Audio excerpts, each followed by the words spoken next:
Hello, everyone. Welcome to Conversations with Sekani, a podcast for people in their 20s who are trying to figure out life and not get lost along the way.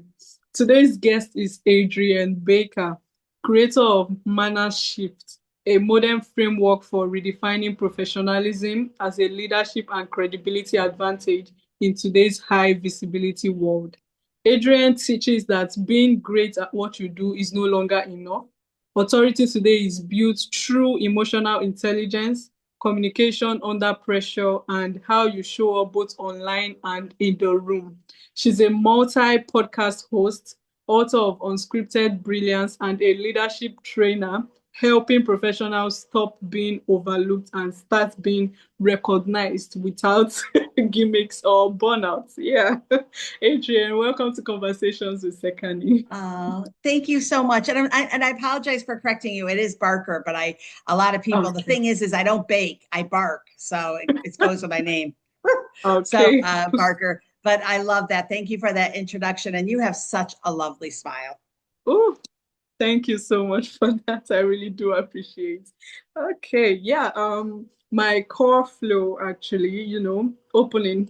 Yeah, you say being great isn't the problem anymore, right? So being trusted is. So what changed actually? I know in 2026, that's such a great question. My answer would be, and I haven't like actually looked or researched this. I think as we are being really bombarded with a ton of messages and a ton of people and calls, and they're all trying to sell us. And we have to weed through who we know, who we don't know, how credible are you, is your information there? And what's added to that is I'm very active on social media. So I mentioned that my podcasts I do them live on Chatter Social. And Chatter Social is a social audio app, video too. So when someone comes on that app, I can see them, know them, look at their socials. They will literally come on like this, and you can look at them and you can learn about their business. And right there, trust is gained, right? Now I have to look at reviews and make sure that other people have used them. But if I don't know you and you're just sending messages, or you're putting posts out there into the world and thinking, oh my gosh, someone's gonna that doesn't know me is gonna come in and buy my services, you're probably wrong. And I think in this day and age, you really got to build that community. And wherever that community is, if you're keeping them in LinkedIn, you have a masterclass, you're using social audio, Clubhouse is great. I teach in the Breakfast with Champions room every Thursday morning, 7:30 to 8:30. I love Breakfast with Champions. I love Glenn Lundy. I love Mary Lynn Wilkin, who is the CEO. And so I pour my heart into that and I get all the heart back. And that's part of that community. They know me, they trust me, they like me, they show me off. But that's not going to happen if nobody knows you. So the first thing you have to do is be trustworthy, be in a position where people know who you are. And that's so difficult for our younger professionals that are coming in from the school, not workforce, but they're coming in, they're entering the workforce, and then having to show the same thing, trust and credibility. For them, it may be just showing up on time, right? And doing what you say. And if I promise you, Sekani, when we get off, I'm going to send you a package. I'm going to send you more information, like whatever it is, are you following up? Those are like the initial and the easy ways that you can show that you're credible and trustworthy. Yeah, wow. Okay. While you were saying this, I thought of something. How about, building a presence online, like building yourself online for people to watch you grow? Does that also, help with getting people to trust you and stuff like that? I'm going to shout out Amanda Yo. Amanda Mm. Yoa, Amandayayo, I think it is Amanda Yoa, Yoa. And Amanda is a comedian out of the Philly area, and she created a counter personality called Pam. And it's been really fun, like watching her take it and grow with it and watching her grow. I think last time I looked, she has 77,000 followers. She is doing it the right way. She's getting out there. There's video. You could see her. She talks about her family's business that she has. And when you're watching it, there's no question who she is, where she's come from, and how she's been doing it, and how it's working for her. And sometimes we're all not going to hit that amazing video that's going to hit a million things. So it's slow and steady growth with the people that you love that are constantly sharing and supporting you. That's going to help you grow. Wow. All right. Okay. So, what made you create Mana Shift? So I started, okay, so when I was in the family business and I was looking around and I knew, forget anyone else, that I was feeling uncomfortable. And I think I was at a dinner and I was like, gosh, I'm really not familiar with the silverware. I don't know what glass to drink. I don't know what plate. Oh my God, I don't even know how to pick someone up from the airport. Like I started looking, I'm like, there's so much I don't know about corporate etiquette. And then I was at an event, I was meeting Professionals International, and I was on the board in South Florida. And we had this lovely guy, I can't even remember his last name, Roger. He was an actor out of Canada. And he said, if you want to learn something, teach it. And wow, that spoke right to me. And I'm like, well, I want to learn etiquette. I would love to teach it. So I spent about 6 months looking at like where I would go to school. And I decided on the best school, the Protocol School of Washington, right outside of DC. Pamela Eyring is running the school. It was started years ago by Dorothea Johnson. And I know it was top. And then I had to say to myself, do I want to teach adults, which is why I got into it, or do I want to teach the youth? And I felt, no, there's plenty of other people to do the youth. I really want to just teach adults. But as I was doing that, you get the calls, can you help?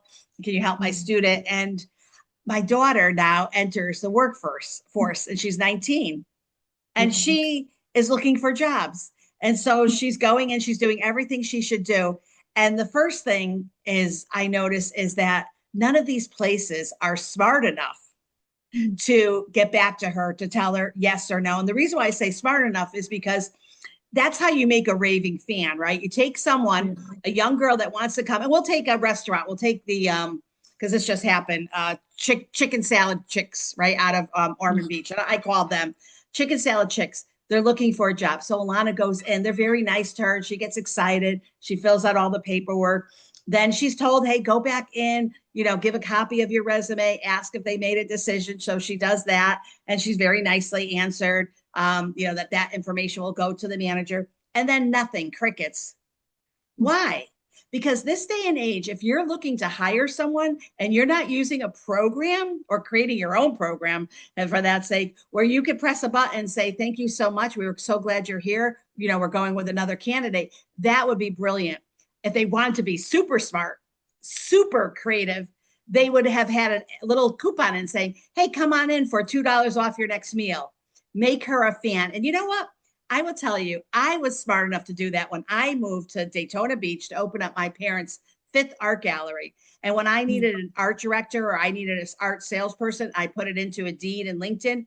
I made sure every single person not only got a notice that I apologize that they weren't hired, but with an invitation to come back in and a coupon for a little savings. Because be smart, guys. That's how you make the raving fan. Otherwise, you know what you have?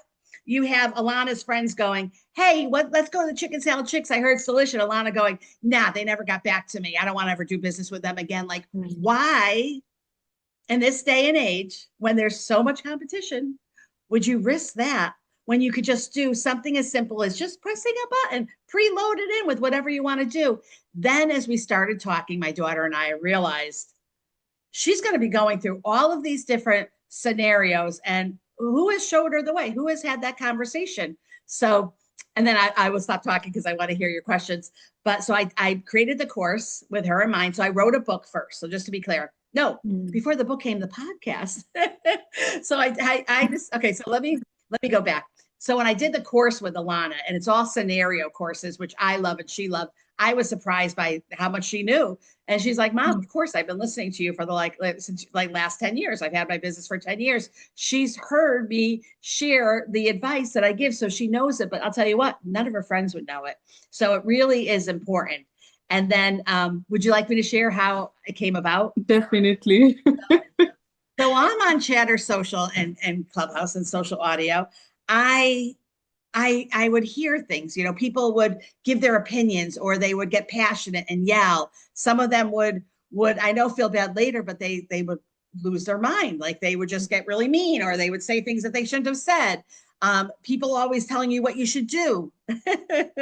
And then, of course, the Gen Z stare. You've got, kids going okay or not understanding the text difference between, texting and work text. And so I thought to myself, my gosh, I want to do a podcast, but I don't want to record. I want to do a debate style podcast. And that same weekend, Sheila showed me Google LM. Well, with Google LM, you could put a script in, you could go to the audio and say you want to debate it. So I did just that. So I put in everything that I wanted, and then I created this debate podcast. So it's cute. It's under Professional Global Etiquette. Just the podcast. So you can see that easily enough. And then, and then I loved it. And after I had about 22 episodes, I picked 15 and I used pod2book.ai, which is a way that you could take these interviews and turn them into a book.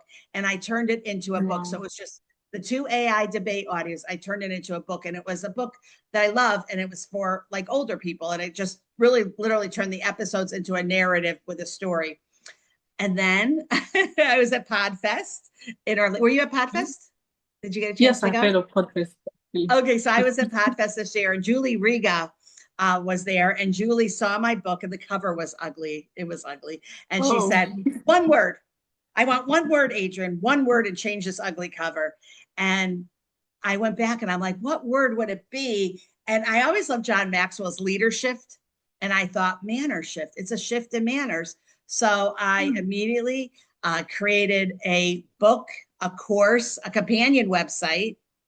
And so I took my book and like really made it to speak to 12 to 18-year-olds, because I thought even 13-year-olds, some of them are maybe going to start to have their own dog walking business or whatever they can do. Some of them are creating websites. So give them that. Keep the price very fair at $19. I have a companion website, which I absolutely love, where you could put in scenarios are there, and you could even put in a prompt like, I have to call in sick today, but I don't know how much PTO time I have. And it will write the email for you. So it's already prompted with everything. So you don't have to go on ChatGPT and try to like work it. It's already all set for you. And then from there, I said, I got the course. So that's what I did. And I love the course. I'm keeping it low, but it's all workplace scenarios. So that's a whole round circle of manner shift. Wow, it's actually very interesting. I also invested in your story, right? Like, wow, that's actually pretty interesting. And what stood out for me was a quote you said, right? You said, if you want to learn, I don't know if I'm saying it correctly, but if you want to learn something, you have to teach it, right? If you want to learn, teach. If you want to learn, teach. Wow, that one, it's the first time I'm hearing it, right? So it's actually it touched me, and I feel like I'm going to actually do the same, right? And I'm actually so inspired by how you you started manner shifts and everything. Like, wow, that's okay. So yeah, I want to move to, emotional intelligence under pressure, right? So how someone behaves when calm is easy, what reveals leadership when pressure is high, basically. Exactly. When you need to be the calmest and think twice, that is so important. And I will say to the young adults that a lot of adults and older adults still don't have it down, because as I said, I wrote it because I saw many older people just lose their, what. So first of all, emotional intelligence is something that you kind of build up, right? You're either going to be mature enough to really understand some of the scenarios and when to speak up, when to not speak up, watching what you say, I think of it as Walt Disney World said, the reason why they call them cast members is because the minute they stepped out from wherever they were, if they were in the tunnels, the minute they stepped out, they are on show. And I think that if you think of yourself as that and being the role model to someone else, I think that my book really talks highly to the young workforce and what emotional intelligence looks like, how you can use it, and to understand it better and why you need to, right? It's not just how, what, where. It's like, why does this make a difference to you, and how it will help your communication, your leadership style. And then if I could talk to the leaders out there, yes, breaking the fourth wall. Leaders and managers, at what point did you not realize that you are a role model? And that when you do things that are not really emotionally intelligent, or you're not doing something that shows proper corporate etiquette, you're just allowing someone else to maybe copy that behavior. And so you need to be on show too.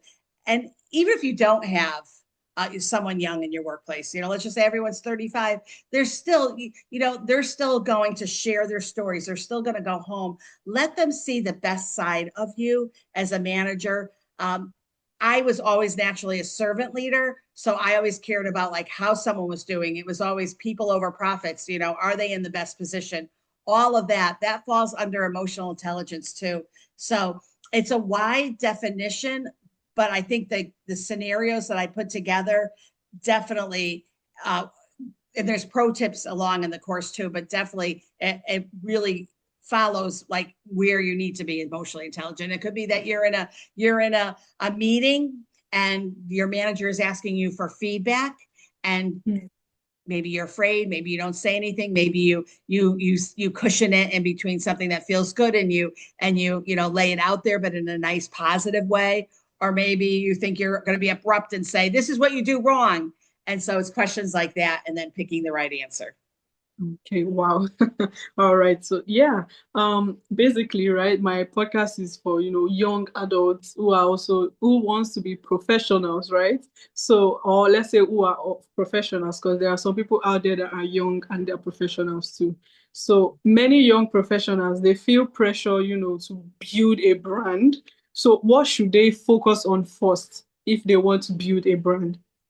Okay. So I love building brands. I grew up in the promotional products, logo, merchandise industry, but I'm all about now promoting the person themselves. So they maybe are the brand if it's their company. Maybe they're working for that brand, but they should still, at the most, understand basic etiquette, listening, speaking, how not to interrupt, how not to overtalk. In person, how to stand when you're meeting someone. You stand up. I can't tell you how many people don't stand, and I'm like, no, you really need to stand. Very respectful. How to shake hands. We were a group at the Professional School of Etiquette. We were a group of a lot of ambassadors, a lot from other countries. I mean, it took time to learn how to shake correctly. It wasn't like, some people are just born without, they do the limp shake, like understanding what that looks like, understanding how to stand, how to position your feet, because it's all in the power play. So if someone is coming into your office and that person has put out their hand to shake it, you lost your power. It would have been up to you the minute they come in to show your power. Not like power, like a big struggle, like I'm better than you or powerful, just more like this is my office and welcome, right? It's like the welcome.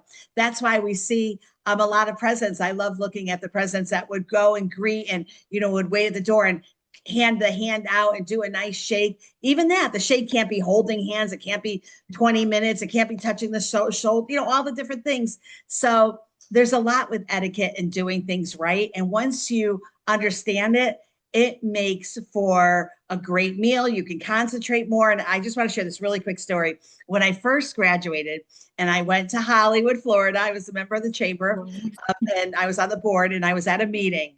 And whether this is reality or in my mind, but when I got to the table, I noticed that there was a city attorney sitting next to me, and he just seemed a little uncomfortable.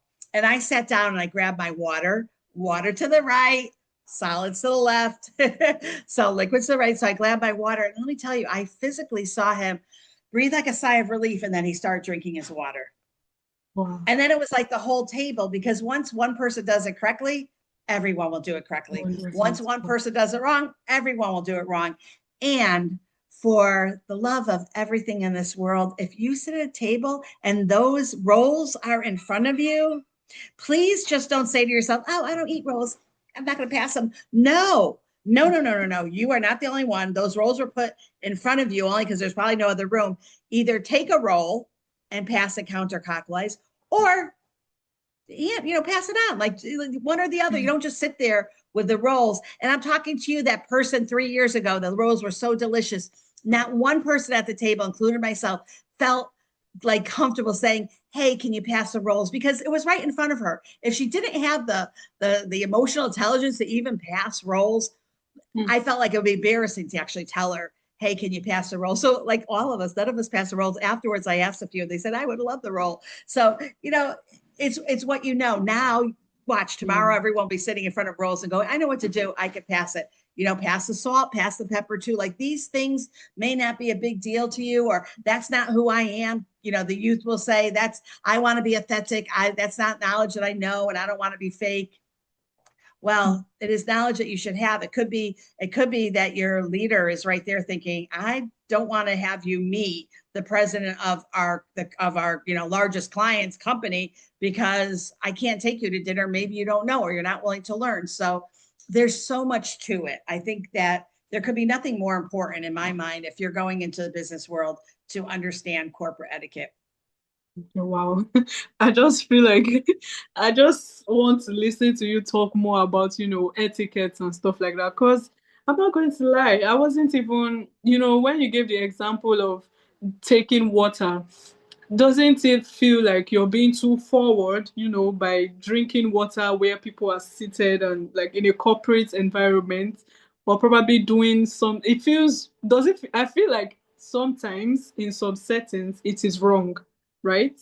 You just have to be yourself, don't do anything. But you're the professional, you're the one who's going to tell me if it's wrong or right. So what do you think actually?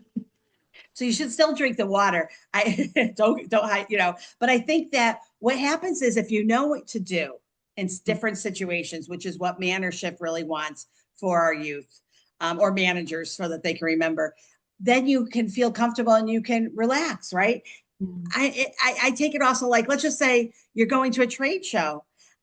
If you said to your youngest employee who's in sales but never really was trained, oh, I'm going to send you this trade show, he may just go out and like hand business cards to everyone and not understand making relationships or how to do that or what it looks like having that course. So we all need to learn.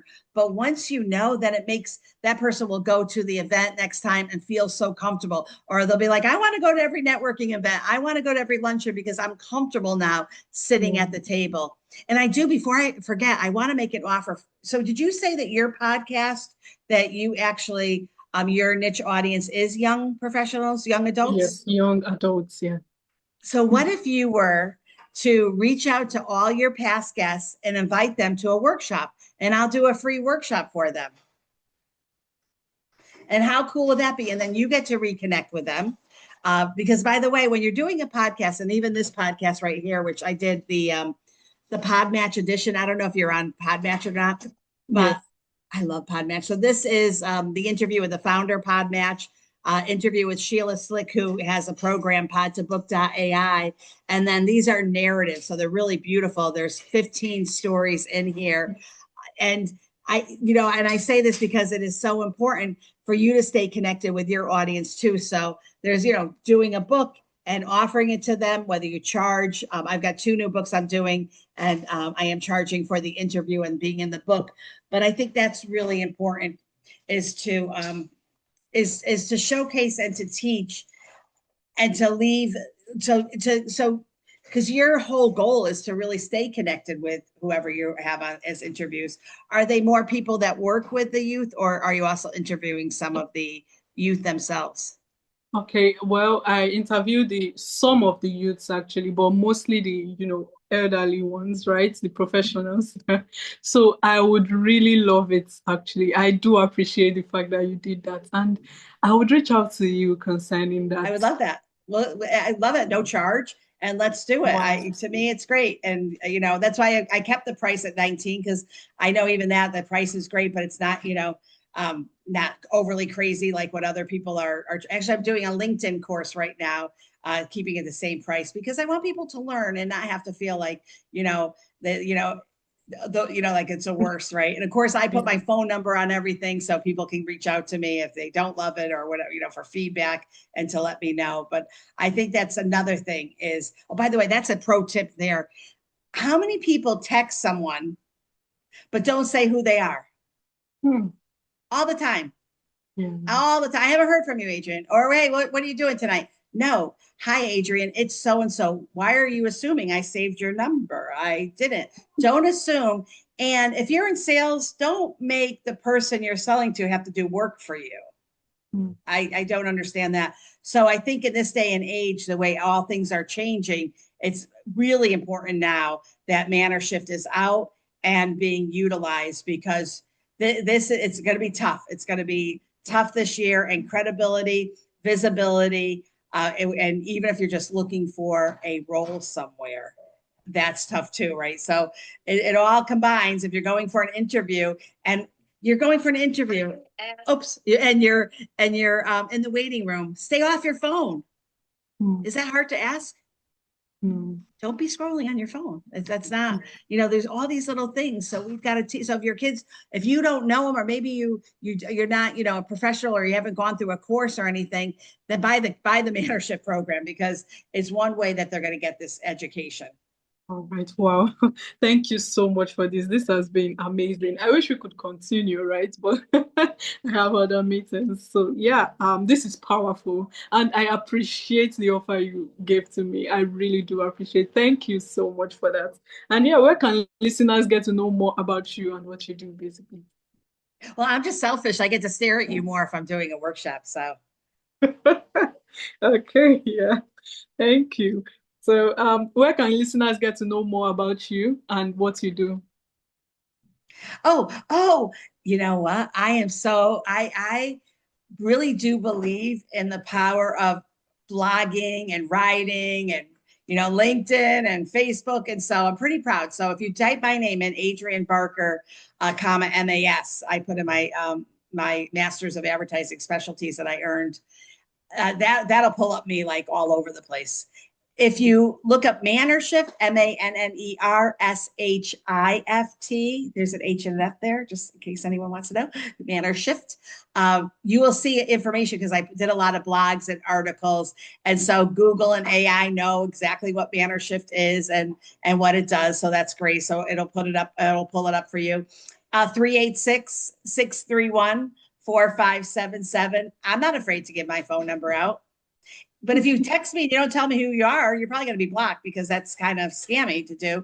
So this day and age, as you're emailing and you're doing all of these different things, think in mind that people are getting hundreds of emails, hundreds of LinkedIn messages, all trying to sell, all with funky subject lines, and some of them are boring, some of them are clickbait, and you got to figure it all out and then figure to yourself, how am I going to set myself and be different and set it aside? And that's what it's about.